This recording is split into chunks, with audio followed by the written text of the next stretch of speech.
s'en aller quelque part. Je voudrais ça quelqu'un.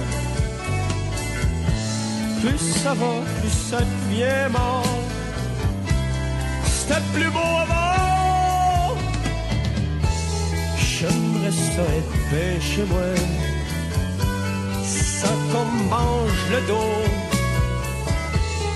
Laisse-moi l'en tranquille à soir, brailler comme il faut. J'ai 20 ans, qu'est-ce que je fais?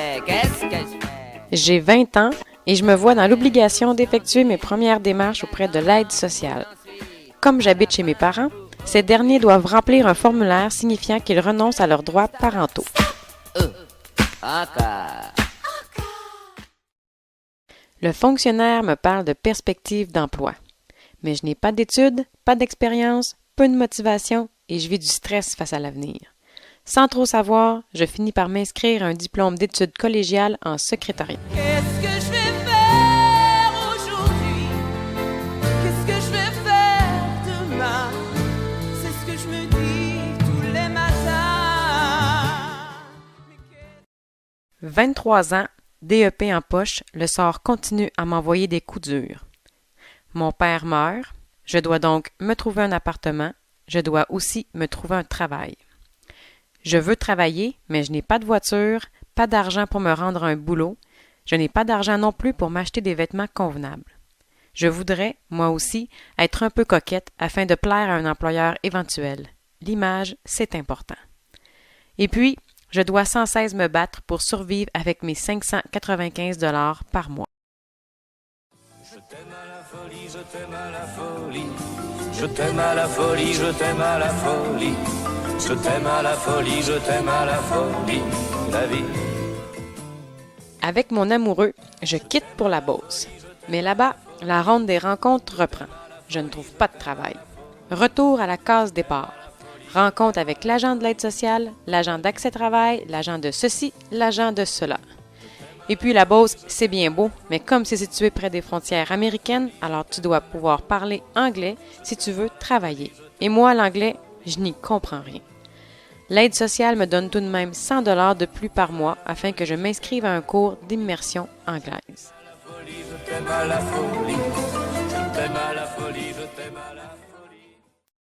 Retour à Victoriaville. Encore le processus d'aide sociale et d'emploi qui se met en action. On finit par me trouver un stage de 3 semaines en secrétariat. Enfin du travail. Mais, l'aide sociale me coupe. Je suis bien avancée. Alors peut-être que notre amour aura duré toujours. Alors peut-être.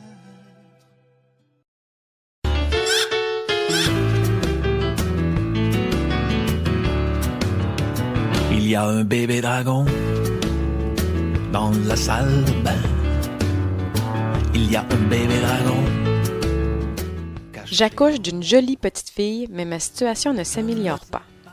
Je suis mère monoparentale, j'ai la garde de mon enfant à temps plein, je ne reçois même pas de pension alimentaire. Ma fille ayant moins de 5 ans, cela me donne droit, selon l'aide sociale, à une contrainte temporaire. J'ai donc maintenant 735 $ par mois. Des calculs?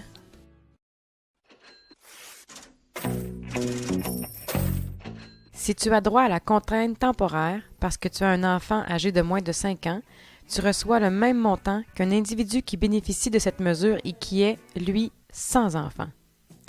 Heureusement qu'il y a les allocations familiales. Mais moi, même avec cette aide, je n'y arrivais pas du tout. Avec ce montant, si j'enlève les dépenses usuelles, il est impossible de mettre de l'argent de côté. Et puis, j'ai fait une demande pour un logement dans un H&M. Je croise les doigts, mais si je suis acceptée, aurais-je les moyens de déménager? Et puis, le logement, la nourriture, les besoins de mon enfant, les prix gonflent chaque année, mais pas mes revenus.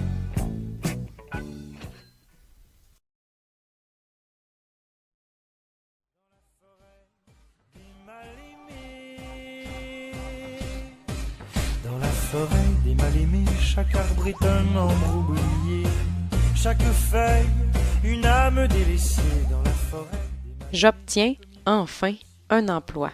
En fait, c'est plutôt un stage de 7 mois au sein de Cascade qui m'attend. 40 heures semaine. Mais malgré mon emploi, la paperasse ne me lâche pas. Même si je ne reçois plus d'aide sociale, on me demande à chaque trimestre de prouver que je travaille. Franchement. La la la la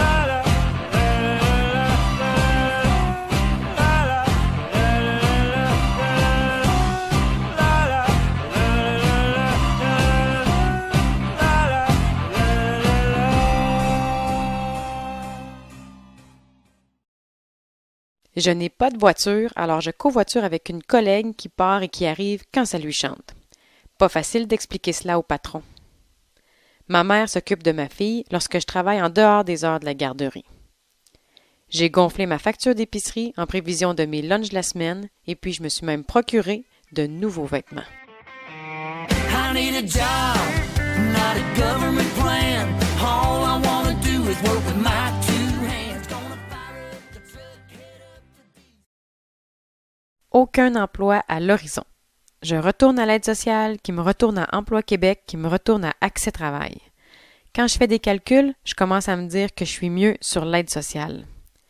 Si je travaille dans un magasin, que je gagne le salaire minimum, que je fais 20 heures par semaine et que j'ajoute à tout cela les dépenses reliées à un emploi, sans compter l'horaire de travail qui est souvent aléatoire et qui amène des frais supplémentaires, fin de semaine, soir, etc., je me dis que, finalement, si mon calcul est bon, je suis mieux sur l'aide sociale. Lorsque tu es prestataire de l'aide sociale, tu as droit à 200 $ par mois sans être victime de coupure. Nommez-moi un employeur prêt à vous engager à raison de 3-4 heures par semaine au salaire minimum. Et puis, l'anxiété qui se met de la partie lorsqu'un possible employeur me demande pourquoi je ne travaille pas. Qu'est-ce qui cloche chez moi, semble-t-il penser? Et à l'aide sociale, on me demande pourquoi je ne fais pas reconnaître mon enfant par le père. Leur calcul est simple. Si je reçois un montant X comme pension alimentaire, l'aide sociale me coupera la balance. Ils savent vraiment mieux que moi comment économiser.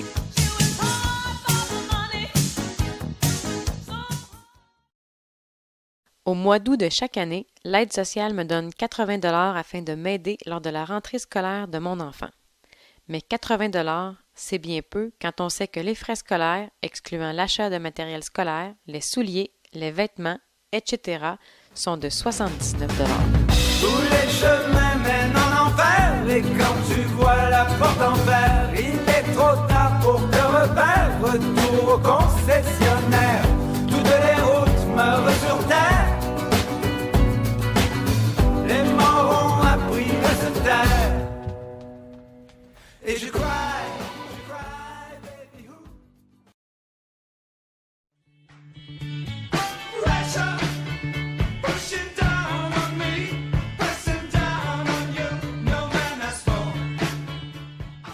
En 2011, je tente un retour aux études au Cégep de Victoriaville. Je ne reçois plus d'aide sociale car je bénéficie du programme de prêt et bourse car l'aide sociale ne paie pas pour une formation générale. Je sens que ma situation est précaire. Je ne suis pas au mieux de ma forme, l'école c'est particulièrement difficile. Je dois, en plus, subvenir aux besoins de mon enfant. Je suis dans un cycle de pauvreté. Il est difficile d'en sortir. J'abandonne ma session de cégep. Je ne suis pas fière de moi, mais ma santé mentale et physique commence à décliner. Je sens que je suis incapable de prendre la pression. Je perds mes emplois. C'est assez. J'entre en thérapie pour une période de 10 semaines, me revoici donc sur l'aide sociale. J'ai droit, par le psychologue qui s'occupe de moi, à la contrainte temporaire. Cette mesure me donne 735 $ par mois. On majore ce montant afin de me permettre de me rendre à l'hôpital. Pour garder la contrainte, je dois être évaluée aux 3 mois par le psychologue. Mon estime de moi est à 0. Je suis fatiguée de toutes ces procédures. Je me sens nulle, bonne à rien. Day after day, alone. La médication fait maintenant partie de ma vie. Mon psychologue, qui ne voit pas d'amélioration de ma condition, effectue des démarches auprès de l'aide sociale afin que je bénéficie de la contrainte sévère. Cette démarche lourde en paperasse de toutes sortes prend tout près de 2 ans à aboutir. Voyant que les rapports du psychologue ne parvenaient pas à débloquer le dossier, j'ai dû me tourner vers l'aide juridique. Il fallait que je sois vraiment à bout d'essuyer des refus.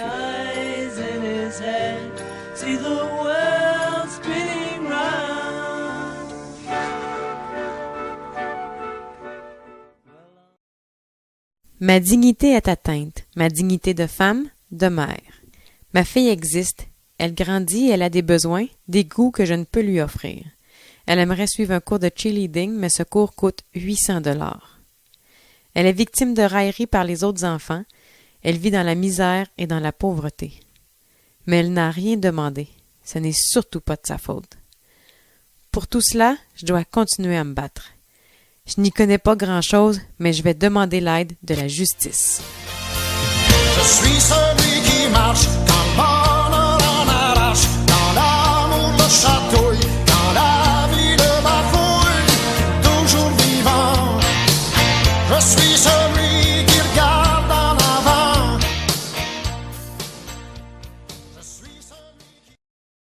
Pour m'aider dans mon combat contre l'aide sociale, je fais appel à l'aide juridique. J'apprends que je devrais me représenter moi-même. Mon cœur va exploser, c'est certain. Moi, devant la cour de justice, je dois me tenir debout. Il le faut pour mon enfant et pour moi. Alors j'apprends à me tenir debout. Oui, j'apprends à me tenir debout. Je n'ai rien contre personne et je tendrai l'autre jour. J'apprends à me tenir debout. Le juge ne m'a pas juste entendu, il m'a écouté et il m'a cru. Wow! J'ai gagné. Je n'ai pas gagné souvent dans ma vie, mais là, j'ai gagné. Je n'ai pas célébré ma victoire longtemps, car l'aide sociale a commencé à pousser fort afin que je fasse une demande d'invalidité. Tout cela dans le but d'économiser encore une fois, car si j'obtiens une rente, eux n'auront plus rien à me verser. Que de longs et épuisants combats. Si seulement j'avais pu bénéficier du revenu social universel garanti. Mais bon, c'est quoi au juste le revenu social universel garanti? Le RSUG est un montant d'argent qu'on recevrait chaque mois du gouvernement du Québec, de la naissance à la mort. Le RSUG remplacerait l'aide sociale, les prêts et bourses et le crédit d'impôt pour la solidarité. En 2014, par exemple, le montant annuel se serait élevé autour de 18 500 $. Il n'y aurait pas d'impôt à payer sur le montant du RSUG. On commencerait à payer de l'impôt dès que l'on ajouterait un autre revenu. Par exemple, 18 500 $, revenu social universel garanti, 10 000 $, revenu de travail, 28 500 $, revenu total avant impôt. Quand je reçois mon chèque de paye, mon salaire net dit que je suis lavé et dépensé depuis la veille. Pourtant j'essaye d'économiser.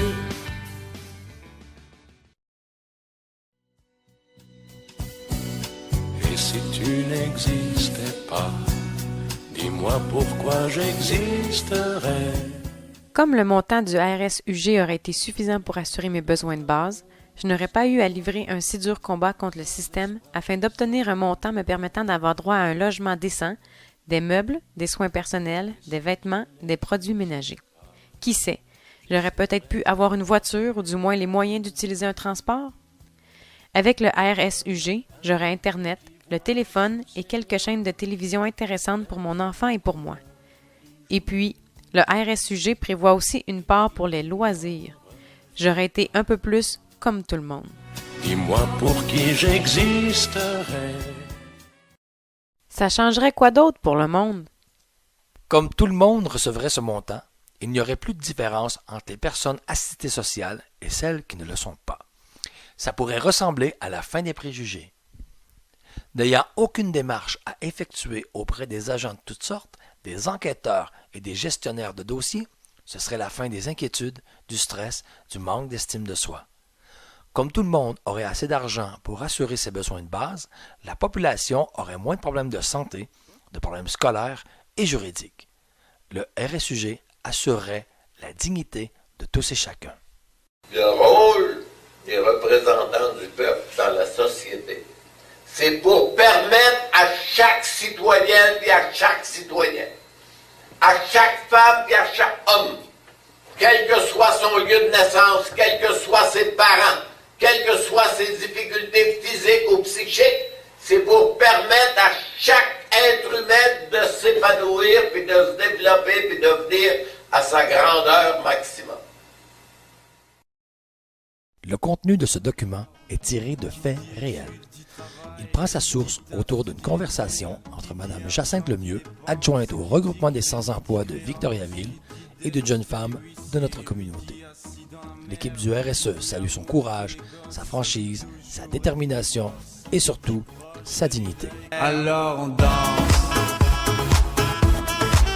alors on danse.